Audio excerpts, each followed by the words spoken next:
My father didn't lose his kingdom. He traded me to keep it. The kingdom was dying. Crops failed. Rivers dried. Enemies gathered at the borders. The people whispered, "The gods have abandoned us." But my father, the king, refused to fall. One night, he disappeared into the forbidden forest, the place no one returns from. When he came back, he wasn't the same. His eyes, darker, colder, and behind him came a shadow. That night, he called the elders, locked the palace gates, and made a decision that would save the kingdom or destroy it. Days later, the rains returned. The land came back to life. The enemies retreated. The people rejoiced, but no one asked what the king had given in return until the night he called me. He looked at me, not like a father, but like a man making a deal. Then he said, "Tonight, you will save this kingdom." That was the night I realized I was the sacrifice. I begged my father not to do it, but power had already changed him. They dressed me in white, gold around my neck, ash on my forehead, like a bride. But this wasn't marriage. It was a farewell. The people stood in silence as I was led into the forest. No one spoke. No one stopped it. Because the kingdom was now thriving, and I was the price. At the center of the forest, it waited. Not a god, not a spirit. Something older, something darker. Its voice echoed.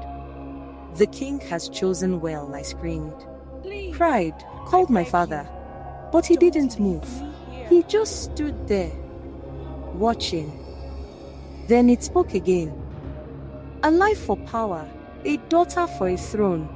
The ground beneath me opened, darkness rising.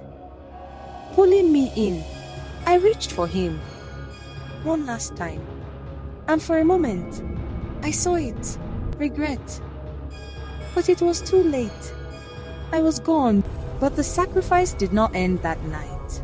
It had only begun. The kingdom was saved. But my father forgot one thing about that deals. The kingdom flourished. Wealth, power, victory.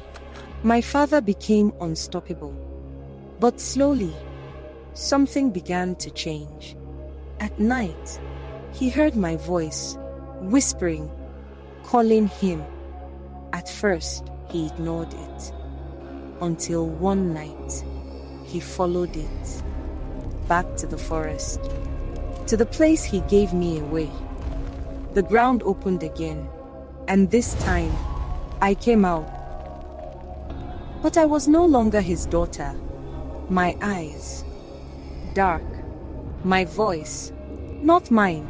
He fell to his knees. "Forgive me," I smiled. But there was no warmth in it. "You didn't give me to them. You gave them yourself." The truth hit him. Every power he gained, every victory was never his. It was borrowed, and now it was time to pay. The shadows rose, wrapping around him, dragging him down to the same place he sent me. He screamed, begged, cried, but no one came. Because the kingdom he saved was built on silence. The next morning, the king was gone, but the kingdom still stood, stronger than ever, with a new ruler. Me, sitting on the throne, watching, waiting, because power taken with blood never truly leaves the bloodline.